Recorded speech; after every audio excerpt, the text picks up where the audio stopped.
देखिए last video में हम पढ़ चुके थे कि ये जल में विलय होते हैं। अब हम नेक्स्ट जो वीडियो ये हमारी चल रही है, अब हम पढ़ेंगे कि इनका जलीय विलयन विद्युत का सुचालक होता है, मतलब इनमें करंट बह सकता है। ठीक है ना।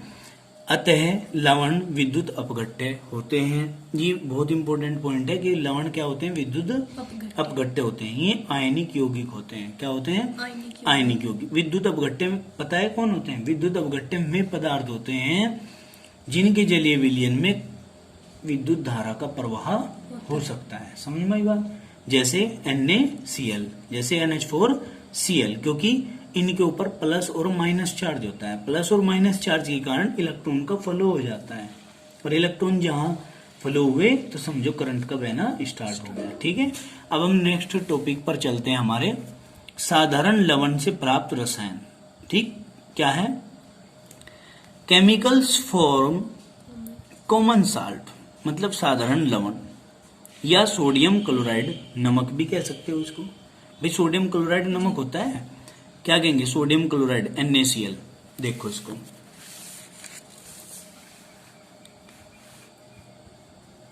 नमक जो होता है, नमक वो प्रकृति में बहुत अधिक मात्रा में पाया जाता है।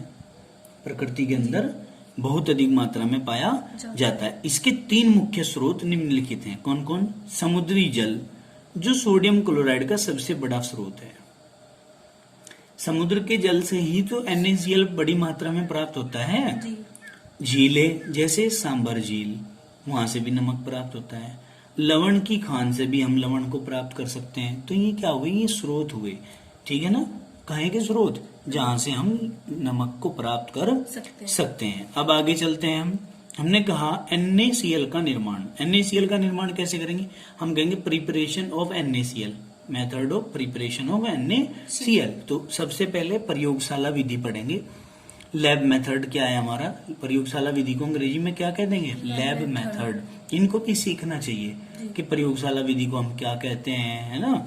लैब मेथड बोलते हैं। तो प्रयोगशाला में नमक, मतलब सोडियम क्लोराइड को जलीय सोडियम हाइड्रोक्साइड काहे के द्वारा? जलीय सोडियम हाइड्रोक्साइड तथा HCl की क्रिया द्वारा बनाया जाता है। ठीक है। NaCl के जलीय विलयन को वाष्पित करने पर NaCl के क्रिस्टल प्राप्त हो जाते हैं। क्लियर होगी बात? अब देखो क्या कहा इन्होंने, अभी अभी हमने पहले भी पढ़ा था, इस चीज को जरा ध्यान से देखना। क्या भाई? जलीय HCl प्लस जलीय सोडियम हाइड्रोक्साइड इजिकल टू क्या करेंगे? NaCl। कैसे?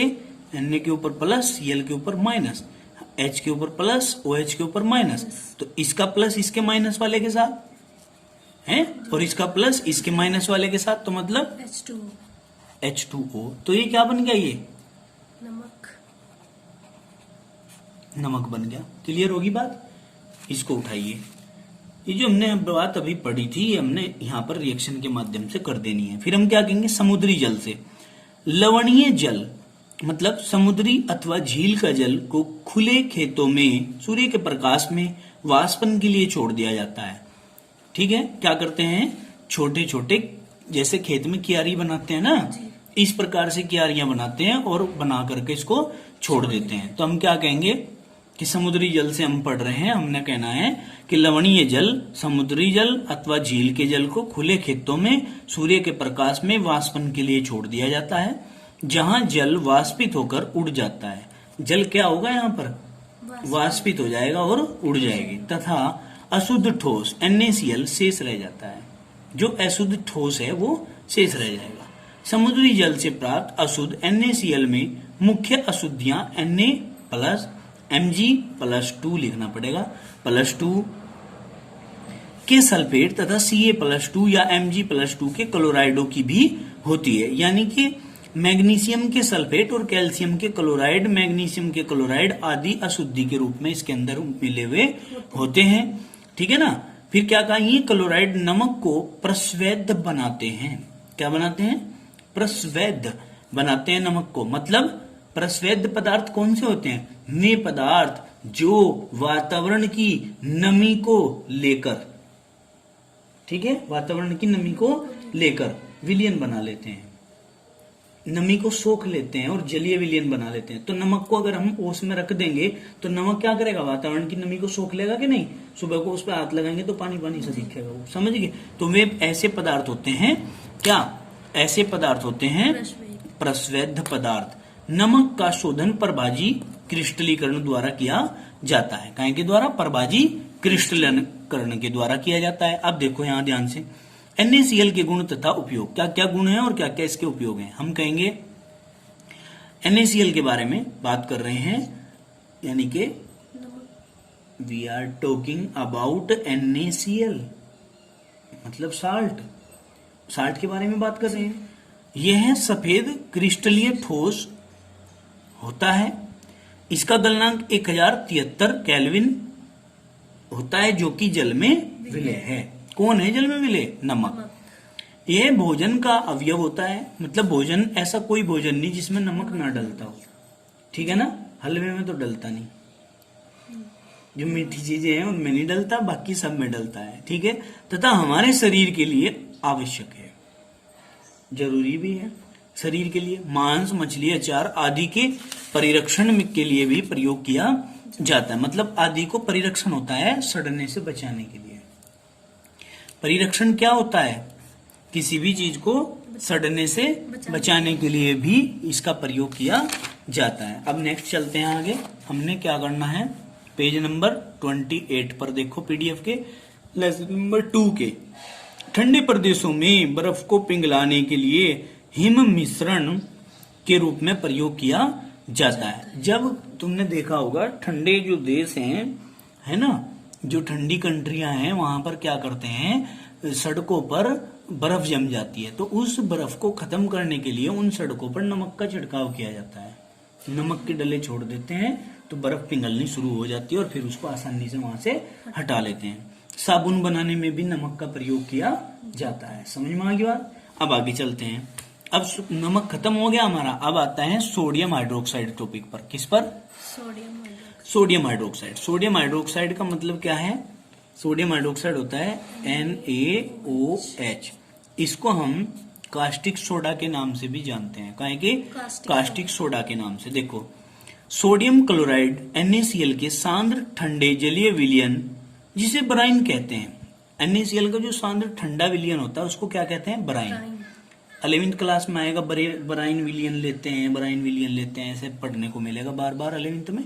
तो आप यही समझ लेना कि जो NaCl का ठंडा सांद्र विलयन होता है उसी को कहते हैं ब्राइन। इसमें विद्युत प्रवाहित करने से यह वियोजित हो जाता है। क्या हो जाएगा, वियोजित। वियोजित मतलब Na+ और Cl- में टूट जाएगा और सोडियम हाइड्रोक्साइड उत्पन्न करता है। क्या करेगा ये, सोडियम हाइड्रोक्साइड को उत्पन्न करेगा। क्यों, क्योंकि जल के अंदर से OH को ले लेगा ये।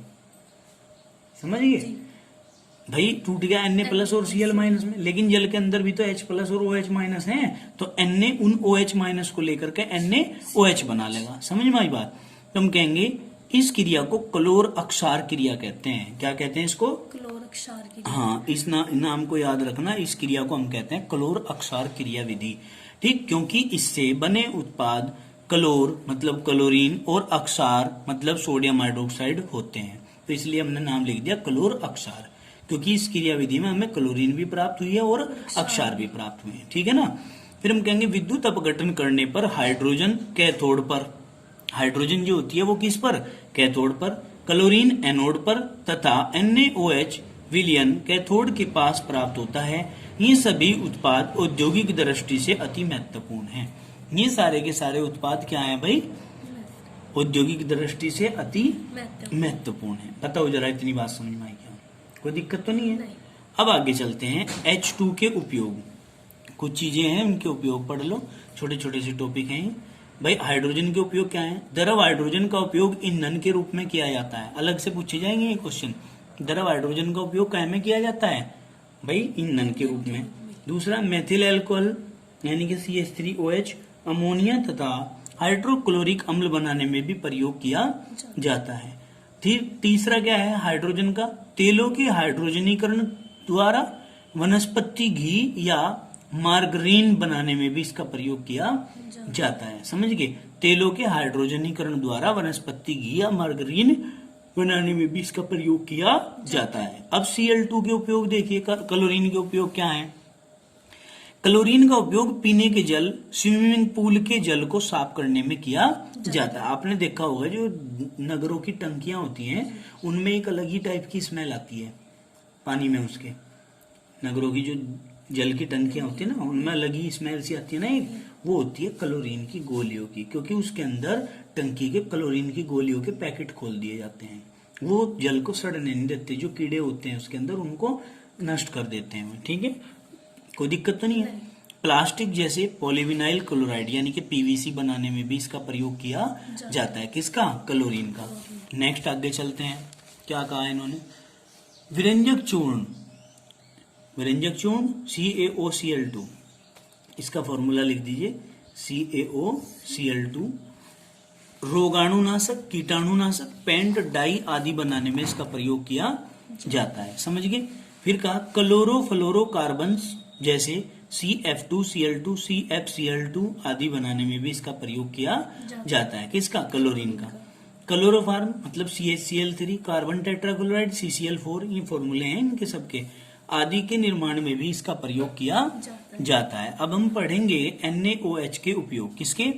NaOH के उपयोग। देखो, कास्टिक सोडा विलयन एक, कास्टिक सोडा ही तो है ये, कास्टिक सोडा विलयन एक अति महत्वपूर्ण प्रयोगशाला अभिकर्मक है। मतलब प्रयोगशाला में अभिकर्मक के रूप में प्रयोग किया जाता है। अब अभिकर्मक क्या है प्रयोगशाला में? प्रयोगशाला में अभिकर्मक उस पदार्थ को कहते हैं जिसकी थोड़ी सी मात्रा से हम अन्य पदार्थों को बनाते हैं, जिसकी सहायता से अन्य पदार्थों को बनाया जाए। इसकी थोड़ी सी मात्रा भी काफी होती है पदार्थ को बनाने के लिए। समझ गए?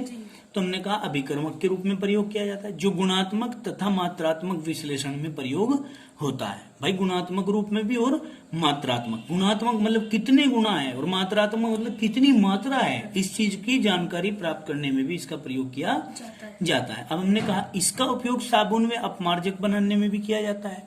साबुन बनाने में और डिटर्जेंट जो होते हैं, सर्फ आता है ना कपड़े धोने के लिए, इनको बनाने में भी इसका प्रयोग किया जाता है। फिर हमने कहा पेट्रोलियम शुद्धिकरण तथा ग्रीस हटाने में, पेट्रोलियम के शुद्धिकरण में और ग्रीस को हटाने में भी इसका प्रयोग करते हैं। किसका? NaOH का।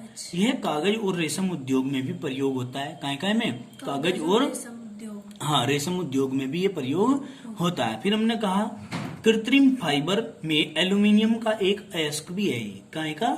एल्यूमिनियम का एक अयस्क भी है ये कृत्रिम फाइबर में। दूसरा कहा बॉक्साइट के शोधन में NaOH का प्रयोग करते हैं। काय में? बॉक्साइट के शोधन में NaOH का प्रयोग करते हैं। बॉक्साइट एल्यूमिनियम का एक अयस्क है। बॉक्साइट क्या है बेटे? एल्यूमिनियम का एक अयस्क है। बताओ इतनी बात समझ में आई क्या? अयस्क होता है जो खनिजों से प्राप्त होते हैं। ठीक है, कोई दिक्कत तो नहीं है? देखो अयस्क, इस चीज को भी समझ लो तुम। अभी मैं तुम्हें बता दूं, एक होता है अयस्क, एक होता है खनिज। ए पहले आ रहा है, एक है ए पहले आ रहा ना, इसका मतलब अयस्कों से खनिज प्राप्त करे जा सकते हैं, खनिजों से अयस्क नहीं प्राप्त होते। क्लियर होगी बात? इसी कोड को ध्यान रख लेना। ए से ख तो प्राप्त हो सके, ख से ए नहीं बन सकता। मतलब अयस्क से खनिज बना सकते, खनिजों से अयस्क नहीं बना सकते। इसका मतलब इस प्रकृति के अंदर पदार्थ हमें जिस रूप में, धातु जिस रूप में हमें प्राप्त होती है वो अयस्क होता है। क्या होता है वो? अयस्क। बताओ समझ में आई क्या? तो बॉक्साइट अयस्क हो गया, एल्यूमिनाइट हो गया, है ना, कोरंडम हो गया है, और आपका एल्यूमिनाइट हो गया, जिप्सम हो गया। ठीक, ये सब क्या है? ये अयस्क है। इन अयस्कों से खनिज प्राप्त करते हैं। ठीक है, अब देखो यहाँ, अब इसके बाद ये टॉपिक तुम्हारा पूरा हो जाता है, नया टॉपिक चलता है अब जब विरंजक चूर्ण, ये कल कराएंगे। ठीक है बेटे, आज के लिए इतना ही रहने दो।